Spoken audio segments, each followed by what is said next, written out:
नमस्कार साथियों। राजस्थान कला एवं संस्कृति की श्रृंखला में आज हम राजस्थान के जो लोक देवता हैं उनका अवलोकन करेंगे।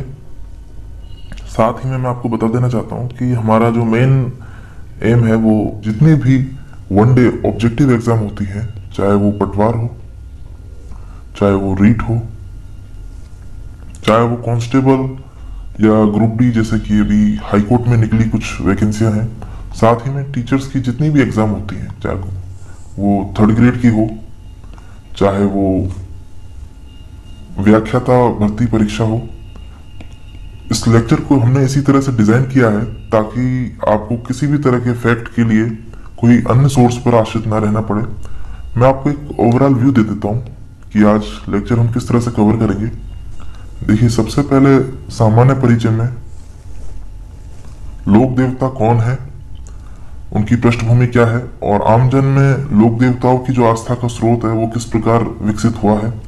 साथ ही में जो हमारे पंचपीर लोक देवता हैं उनको भी हम अध्ययन करेंगे और ये वही देवता हैं जिन्हें न सिर्फ केवल हिंदू बल्कि हमारे मुस्लिम भाई भी उतनी ही आस्था के साथ में पूछते हैं जितने हिंदू पूछते हैं। तो आप इसे ध्यान में रखिए। रामदेव जी, बाबू जी, गोगा जी, हड़बू जी और मेहाजी मंगलिया। इसके अतिरिक्त जो अन्य देवता हैं, प्रसिद्ध लोक देवता हैं, जैसे देवनारायण जी गुर्जर जाति के लोक देवता हैं, तेजा जी, वीर कल्ला जी, देव बाबा, मल्लीनाथ, तल्लीनाथ और इनके अतिरिक्त जो क्षेत्रीय संस्कृति से जुड़े हुए हैं अन्य सभी लोक देवता।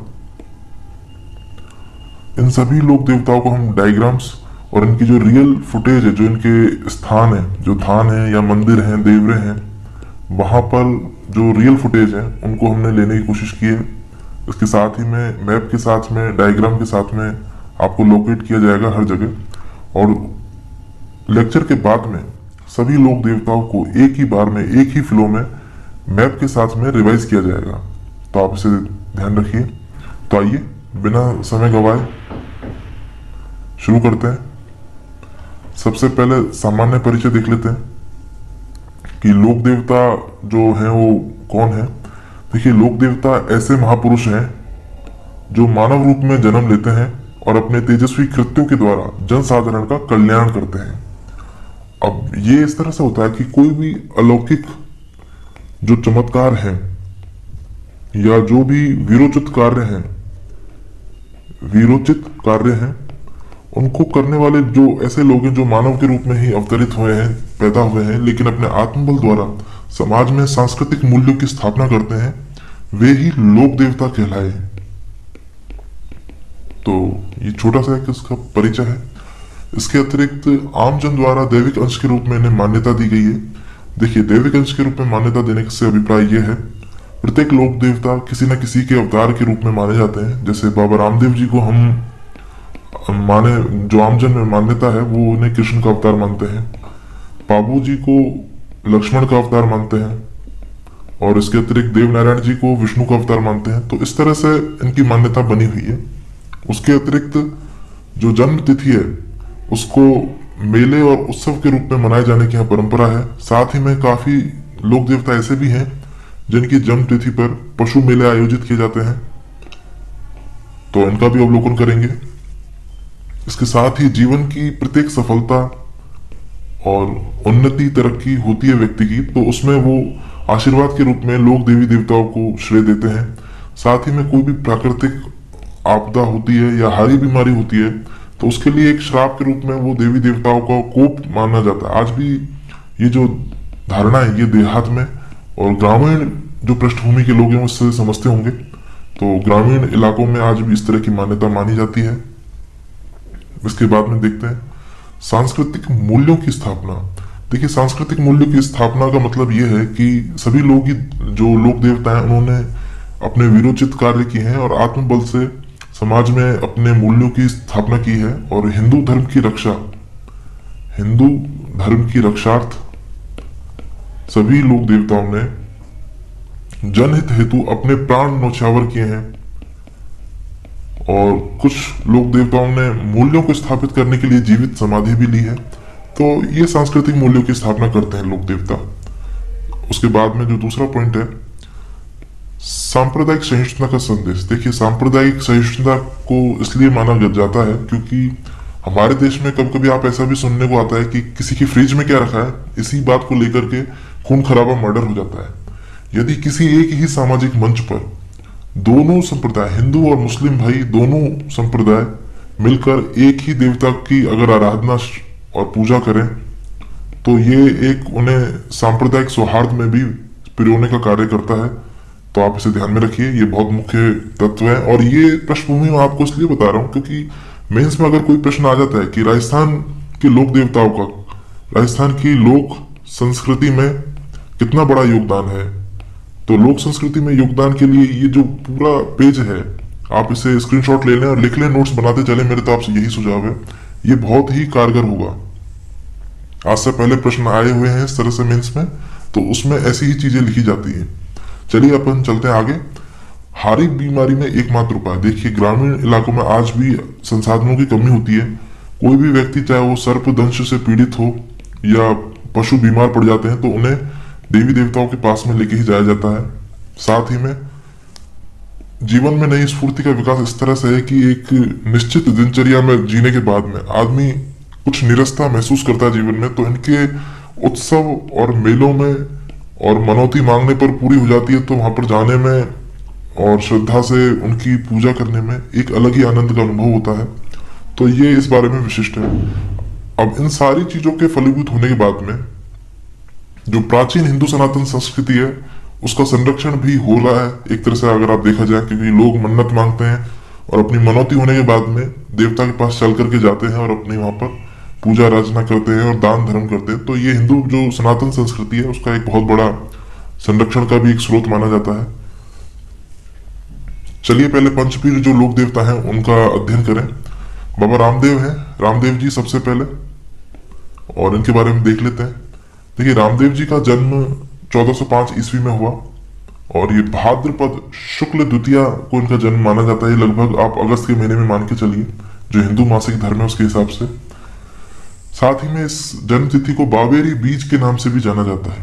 देखिए, ये एक गुजराती शब्द है और जो आप देख रहे हैं कि ये बीज का मतलब होता है दूज, जैसे कि यहाँ पर द्वितीय लिखा हुआ है इसी तरह से। और आप एक बात और ध्यान रखिए कि इस तिथि को अवतार तिथि के रूप में माना जाता है।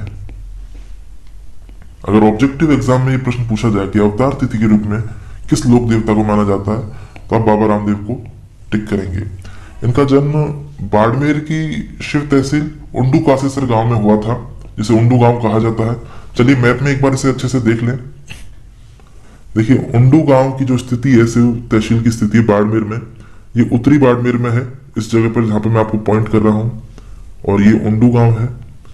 ये बाबा रामदेव का जो जन्म स्थान है उसके रूप में से माना जाता है। बाकी चीजों को आगे देखेंगे। चलिए कुछ और चीजें देख लें। बाबा रामदेव जी को अवतार माना जाता है भगवान श्री कृष्ण का। अगर ऑप्शन में विष्णु भी है तो आप कृष्ण को ही टिक लगाएंगे, श्री कृष्ण जी को ही। अगर ऑप्शन में श्री कृष्ण नहीं है तो आप विष्णु को टिक लगाएंगे।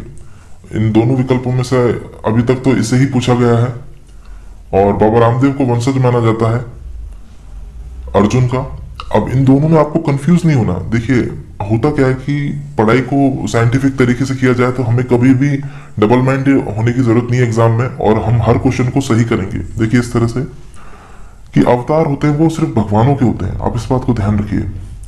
वंशज तो किसी भी जाति धर्म से संबंधित हो सकते हैं, जैसे कि अर्जुन है वो महाभारत के नायक हैं और इन्हें माना जाता है कि जो ये कुंती पुत्र हैं, द्रोण शिष्य हैं, इस तरह से इनकी मान्यता है। तो आप इन्हें ध्यान में रखिए, महाभारत के नायक हैं। आगे देख लेते हैं। बाबा रामदेव का जो अन्य नाम है उनके बारे में अवलोकन कर लेते हैं। रामसा पीर के रूप में इन्हें जाना जाता है। रामसा पीर जो हमारे मुस्लिम भाई हैं वो इन्हें उतनी ही श्रद्धा के रूप में पूजते हैं, इसलिए इन्हें पीर के देवता का माना जाता है, पीर का देवता माना जाता है। बाबा रामदेव, जैसे कि मैं आपसे हमेशा भी इनका जो प्रसंग जो मैं आपको बता रहा हूँ पूरा बाबा रामदेव कह के इन्हें संबोधित कर रहा हूँ, तो बाबा रामदेव भी इन्हें कहा जाता है रामदेव जी को। साथ ही साथ में रुनेचारा धणी। देखिए, रुनेचा जैसलमेर में एक छोटा सा गांव है, धणी है, और धणी का मतलब होता है मालिक। जो भी समाज का प्रतिष्ठित व्यक्ति है किसी स्थान पर, उसे धणी कहा जाता है। इसके अतिरिक्त इनके पिता का नाम अजमाल जी है, माता मेणादे है, और इन्हें अजमाल जीरा कंवरा के नाम से भी जाना जाता है। अजमाल जीरा कंवरा। और गुजरात में अगर आप जाएंगे तो वहां पर इसी नाम से इनके गीत गाए जाते हैं, तो आप इसे ध्यान रखिए। साथ ही में आपको इनका जो विवाह है वो नेतलदे से हुआ था, जो अमरकोट के राजा दले सिंह की पुत्री थी। आप इसे ध्यान रखिए, दले सिंह की पुत्री थी। और ये अमरकोट है, ये वर्तमान में कहां पर है? ये वर्तमान में पाकिस्तान में है। उसका प्राचीन नाम अमराना हुआ करता था। और इनके गुरु योगी बालीनाथ थे, जिनकी समाधि मसूरिया पहाड़ी पर है। और ये इसी तिथि को दिन ली गई थी, भाद्रपद शुक्ल द्वितीया के दिन। जो इनकी जन्म तिथि है उसी को उन्होंने ध्यान में रख के समाधि ली थी, और ये जोधपुर में है। यहाँ पर भी बाबा रामदेव का एक मंदिर है, आप इसे ध्यान में रखिए। कुछ एक मूलभूत बातें और हैं जिन्हें हम अच्छे से डिस्कस कर लेते हैं। देखिए, बाबा रामदेव जब अपने गांव में थे, उंडू गांव में थे, तो वहां पर उन्हें किसी ने बताया कि एक पास में ही सातलमेर एक गांव है, जहां पर भैरव नामक राक्षस का बड़ा आतंक है, और प्रत्येक अमावस्या को आकर वो आम जन की बलि लेता है। तो बाबा रामदेव वहां पर जाते हैं और महज 11 वर्ष की बहुत छोटी सी उम्र में भैरव का वध कर देते हैं, और सातलमेर की जगह पोकरण को बसाते हैं। आपको बता दूं, सातलमेर वही है जिसे सातल देव ने बसाया था। सातल देव जो राव जोधा के पुत्र थे। देखिए, जानकारी को अगर आप कनेक्ट करते हुए चलेंगे तो आपकी नॉलेज इतनी स्ट्रांग हो जाएगी कि पढ़ना नहीं, आप पढ़ाना भी सीख जाएंगे। तो मेरा आपसे यही निवेदन है कि छोटी छोटी बातों को आप लिखते चलें। राव जोधा के बारे में मैं आपको बता दूं कि 1459 में इन्होंने जोधपुर की स्थापना की थी। मारवाड़ के बहुत ही प्रतापी शासक हुए हैं। चलते अपन अपने विषय की ओर।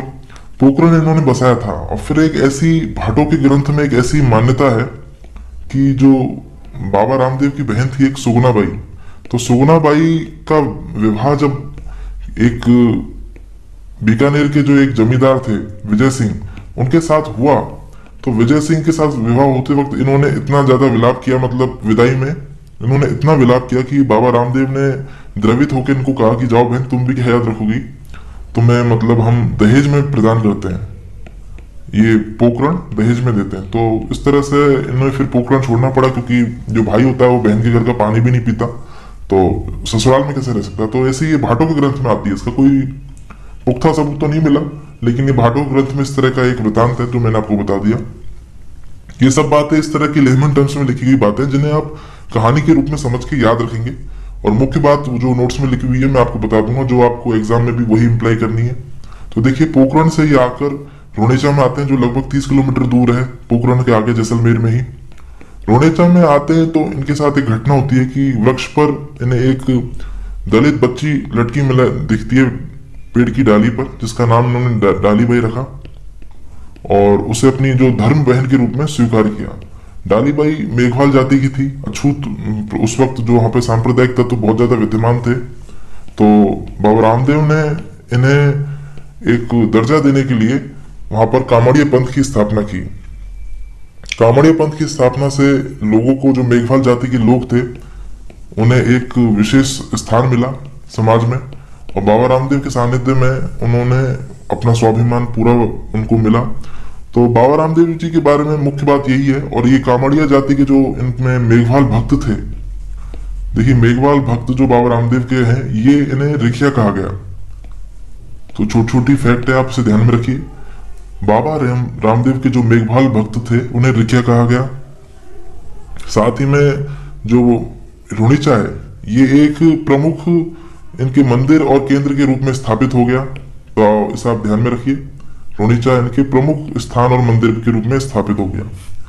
और यहीं पर बाबा रामदेव का एक बहुत ही प्रमुख मेला लगता है, जो भाद्रपद शुक्ल द्वितीया से लेकर के और एकादशी तक होता है। और इस बीच में जो कामड़िया पंथ की महिलाएं हैं, वे 13 ताली नृत्य का आयोजन करती हैं और अपने शरीर पर मंजीरे बांधती हैं 13 की संख्या में। देखिए, 13 ताली नाम इसलिए पड़ा है क्योंकि महिलाएं इस नृत्य को बैठकर करती हैं, और जिन मुद्राओं में करती हैं उनकी संख्या 13 होती है, इसलिए इसका नाम 13 ताली पड़ा है। जो आपको नेट पर अगर आप सर्च करेंगे तो आपको ये मिल जाएगा। तो इनके बारे में यही बातें हैं, और बाकी चीज इनके नोट्स में हम चल के एक बार देख लेते हैं। देखिए, बाबा रामदेव ने 11 वर्ष की अल्पायु में सातलमीर जाकर भैरव राक्षस का वध किया और पोखरण को बसाया। उसके बाद मैंने आपको सुगुणाबाई की इनकी बहन की कहानी बताई थी, तो आप उसे रिलेट कर लीजिए। वो आपको कहीं पे भी लिखनी नहीं है, क्योंकि वो लेमन टर्म्स में कही गई बातें हैं, ताकि आपको कहानी समझ में आए। कामड़िया पंथ का आरंभ बाबा रामदेव जी ने ही किया, जिसका उद्देश्य मेघवाल जाति को छुआछूत और भेदभाव से संरक्षण देना था। बाबा रामदेव जी का जो मेला है भाद्रपद शुक्ल द्वितीया से एकादशी तक लगता है रुणीचा में ही, और इसी बीच में 13 ताली नृत्य किया जाता है कामड़िया पंथ की जो महिलाएं होती है, जैसे मैंने आपको बताया। और जैसे कि मुस्लिम जन भी यहाँ बड़ी संख्या में आते हैं, तो ये एक सांप्रदायिक सौहार्द का भी एक प्रतीक है, और इसीलिए बाबा को पीर के देवता के रूप में पूजा जाता है। और मेघवाल भक्त है इनके, वो रिखिया कहलाते हैं, ये मैंने आपको बता दिया। रामदेव जी को चढ़ावे में घोड़े के कपड़े के बने हुए घोड़े चढ़ाए जाते हैं, और इनका जो वाहन था वो भी लीला ही था, जो एक घोड़ा हुआ करता था इनके साथ, तो आप इन्हें ध्यान रखिए। और जो ये कपड़े के घोड़े चढ़ाए जाते हैं इन्हें घोड़ला बोलते हैं। बाबा रामदेव की फड़ का वाचन कामड़िया जाति के लोगों के द्वारा, कामड़िया पंथ के लोगों के द्वारा किया जाता है, और इसमें प्रमुख वाद्य यंत्र रावण हत्था होता है। रावण हत्या के बारे में मैंने आपको सब कुछ बताया, ये तत्वाद्य यंत्र है, जब वाद्य यंत्र पढ़ाया था, तो आप इसे और अच्छे से देखिए। साथ ही में कुछ और चीजें भी हैं कि बाबा रामदेव के जो चरण चिन्ह है, देखिए चरण चिन्ह जो लोक देवता के होते हैं, वो पगले के रूप में अपने घरों में रखकर जो इन्हें मानते हैं वो पूजा करते हैं इस तरह से। तो इस छोटी सी जानकारी को आप ध्यान में रखिए। जितने भी संत हुए हैं उनमें बाबा रामदेव एकमात्र ऐसे संत हैं जो कवि भी थे, और उनका प्रसिद्ध ग्रंथ 24 वाणियां है। देखिए 24 वाणियां ग्रंथ की ये विशेषता है कि 24 वाणी ग्रंथ जो है वो सांप्रदायिक सद्भाव पर आधारित है, और रुणेचा में जो भी उस वक्त की जो सांप्रदायिक तत्व विद्यमान थे उनके ऊपर इसे बनाया गया है, तो ये सांप्रदायिक सद्भाव के ऊपर आधारित है। तो इसके बाद में जो रात्रि जागरण होते हैं बाबा रामदेव के, उन्हें जम्मा कहा जाता है, उन्हें जम्मा कहते हैं रात्रि जागरण को। तो आप ये छोटी छोटी जानकारियां जिन्हें आप ध्यान रखिए। बाबा रामदेव के मंदिर है वो देवरा कहलाते हैं, और जहां पर 5 रंगों की ध्वजा पहनाई जाती है जिसे नेजा कहते हैं। देखिए मिस्र मैं आपको बता ही देता हूं इमेज में। देखिए ये है, ये जो 5 रंगों की ध्वजा है और एक सफेद ध्वजा है, यहाँ पर 2 ध्वजाएं होती हैं, 2 तरह की आपको ध्वजा दिखाई दे जाएंगी। और राजस्थान के तो आपको हर जिले में, अगर हर क्षेत्र में अगर आप जाओगे तो इनके जो यात्री हैं वो आपको हाईवे पे चलते हुए आसानी से दिखाई दे जाएंगे। तो ये जितने भी पैदल यात्री हैं ये सभी लोग जातरू कहलाते हैं, इसे आप ध्यान रखिए। ये सभी पैदल यात्री जो इनके आते हैं श्रद्धालु, वो जातरू कहलाते हैं। इसके अतिरिक्त रुणीचा में जो बाबा रामदेव का जो प्रमुख स्थान है वह यह है, जैसे कि आप देख सकते हैं इमेज में बाबा रामदेव, तो इसे आप ध्यान में रखिए। और जो बची हुई बातें उन्हें देख लेते हैं एक बार, कि बाबा रामदेव के जो मंदिर हैं वो देवरे कहलाते हैं। देखिए, और जो इनका सबसे बड़ा मंदिर है वो रामदेवरा कहलाता है, जो रुणीचा में ही है, और सबसे ज्यादा आस्था इसी स्थान की है। इनके अन्य मंदिर भी हैं जिन्हें देख लेते हैं 1 बाय 1 करके। मसूरिया पहाड़ी जोधपुर में जैन के गुरु बालीनाथ जी की समाधि है, वहां पर भी इनका एक मंदिर है। इसके अतिरिक्त बिराटिया पाली में भी इनका एक मंदिर है। देखिए बिराटिया को काफी जगह अजमेर में भी लिखा गया है, जो गलत है, आप इसे ना माने, इसे पाली में ही माने।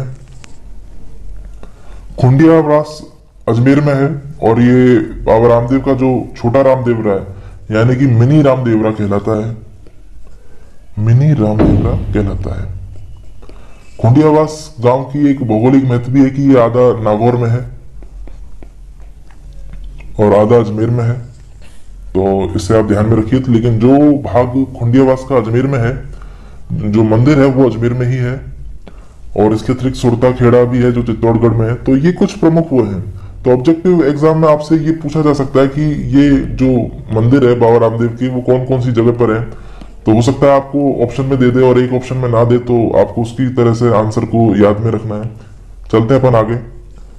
अगर भारत के स्तर की बात करेंगे, भारत के स्तर पर बात करेंगे कि बाबा रामदेव का जो मिनी रामदेवरा है वो कहाँ पर है, छोटा रामदेवरा, तो वो गुजरात में है। और यही कारण है कि उत्तर प्रदेश, एमपी, हरियाणा और गुजरात और राजस्थान में तो खैर ये है ही मुख्य रूप से, इन 5 राज्यों से इनके श्रद्धालु और भक्तजन दर्शन के लिए आते हैं। बाबा रामदेव के जो रोनिचा में दर्शन करने वाले लोग हैं उन्हें जातरू कहा जाता है। साथ ही में इनके जो 3 प्रसिद्ध भक्त हुए हैं, रतन राय का, लकी बंजारा और हरजी भाटी, तो ये भी प्रमुख हैं। लकी बंजारा हैं वो मुस्लिम भक्त हैं इनके, और जो हरजी भाटी हैं वो यदुवंशी हैं, भगवान कृष्ण को मानने वाले, क्योंकि बाबा रामदेव भी कृष्ण जी के अवतार हैं, तो इसी प्रकार हरजी भाटी को भी प्रमुख माना गया है। और साथ ही में जो सबसे बड़ा काफी बार ऑब्जेक्टिव प्रश्न पूछा गया, देखिए कि शुद्धि आंदोलन का प्रवर्तक बाबा रामदेव को माना जाता है। यह आंदोलन वही है जो काफी जगह मतलब हिंदू लोगों को मुस्लिम आक्रांताओं के दबाव में या जबरन अपनी जान बचाने के लिए मुस्लिम बना दिया गया, उन्हें वापस हिंदू में बनाया गया और उन्हें अपने धर्म को बनाए रखने की पूर्ण आजादी दी गई। तो ये इस तरह से जो शुद्धि आंदोलन है, इसके जो आगाज, इसका प्रवर्तक है, इसके पायोनियर है वो बाबा रामदेव जी हैं। पश्चिमी राजस्थान में जो रम्मत एक लोक नाट्य कला है जिसमें ऐतिहासिक पौराणिक बातों को मंचन के रूप में कहा जाता है, तो उससे पहले बाबा रामदेव के भजन गाए जाते हैं।